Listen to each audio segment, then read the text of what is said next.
ঘন্টায় সুনামগঞ্জে 137 মিলিমিটার ভারী বর্ষণের রেকর্ড করা হয়েছে। প্রতি বছর এই রিপোর্টগুলি করতে হয়, আসলে ভাল লাগে না, কিন্তু করতেই হয়।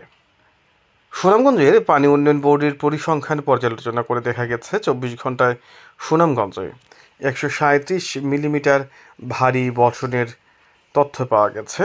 সোমবার রাত 9টা থেকে মঙ্গলবার সকাল 9টা পর্যন্ত সুরমার পানি 35 সেন্টিমিটার বেড়েছে। তবে মঙ্গলবার দুপুর 2টায় সুরমার নদীর পানি পয়েন্টে আরও বেড়ে 3.86 সেন্টিমিটার থেকে 4.03 সেন্টিমিটার উচ্চতায় প্রবাহিত হচ্ছে। এই নদী ছাতক পয়েন্টও 4 ঘন্টায় 4.24 থেকে দুপুর 2টায় 4.42 সেন্টিমিটার উচ্চতায় প্রবাহিত হয়েছে। পুরনো সুরমা নদীর পানি দিরাই পয়েন্টে 9টায় দুপুর 2টায় 12 সেন্টিমিটার বাড়ে। 9টা থেকে দুপুর 2টা পর্যন্ত 12 সেন্টিমিটার বাড়ে। জাদুঘাটা নদীর পানি শক্তির খালা পয়েন্টে 9টা থেকে দুপুর 2টা পর্যন্ত 72 সেন্টিমিটার বাড়ে। এদিকে নদ নদীর পানি বেড়েছে। মেঘালয়ের ভারী বর্ষণের পানিও দ্রুত ভাটির জনপথে নামছে। পানি আরও বাড়বে এবং হাওরের অবশিষ্ট ফসল ঝুঁকিতে পড়বে জানিয়েছেন পাউবু। সুনামগঞ্জের পানি উন্নয়ন বোর্ডের নির্বাহী প্রকৌশলী মামুন হাওলাদার বলেন, হাওরের ফসল রক্ষা বাঁধে পাহাড়ি ঢল, ভারী বর্ষণের পানি চাপ বাড়লেও ঝুঁকি রয়েছে 110টি ক্লোজার নিয়ে।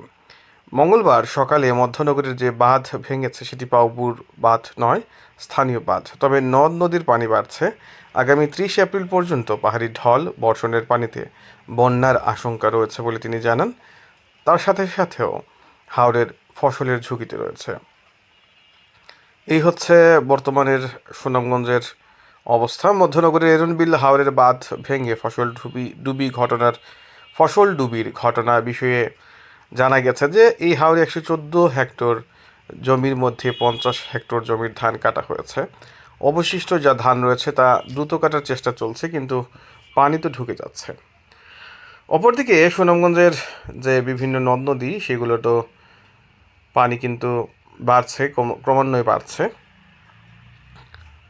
সুনামগঞ্জে 44% ধান কাটা হয়েছে বলা হলো, হাওর আন্দোলনের নেতারা বলেছেন 30% জমির ধানও এখন পর্যন্ত কাটা হয়নি। অবশিষ্ট জমির ধান কি কাটা হবে কি না হবে তা নিয়ে কৃষকরা দুশ্চিন্তা রয়েছে।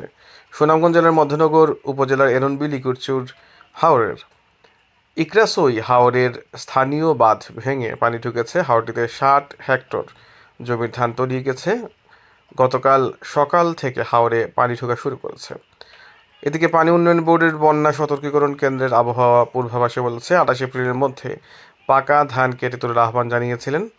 আগামী 30 এপ্রিল পর্যন্ত পাহাড়ি ঢল, ভারী বর্ষণে বন্যার আশঙ্কা রয়েছে এবং 110টি যে ক্লুজার আগেই বলেছিলাম যে বড় ভাঙা বা ক্লুজার, সেগুলো কিন্তু চরম বিপদে রয়েছে। এই হচ্ছে সুনামগঞ্জ তথা হাওর অঞ্চলের বর্তমান পরিস্থিতি। সুনামগঞ্জের যে শালদায় সেখানেও জলাবদ্ধতার সৃষ্টি হয়েছে। 3-4 দিনের দুর্যোগপূর্ণ আবহাওয়ায় শ্রমিকরা ধান কাটতে পারছেন না, খেতে মেশিনও নামানো যাচ্ছে না। কয়েকদিন আগে 30% জমির ধান একজন কেটেছেন, কিন্তু রাস্তা জলে ডুবে থাকায় মাঠেই ছিল ধান, এখন সেগুলো ডুবে গেছে। এবং আরেকটা গুরুত্বপূর্ণ বিষয় হচ্ছে রোদ না থাকায় সেগুলো অঙ্কুরোদ্গম হচ্ছে এবং ধানগুলো আসলে রাখা যাচ্ছে না। এই হচ্ছে সুনামগঞ্জের পরিস্থিতি। বন্যার পানিতে অনেক ধান তলিয়ে গেছে, বেশিরভাগ ধান তলিয়ে গেছে এবং সুনামগঞ্জের রোদ না থাকায়ও ধানগুলো আসলে রক্ষা করা যাচ্ছে না।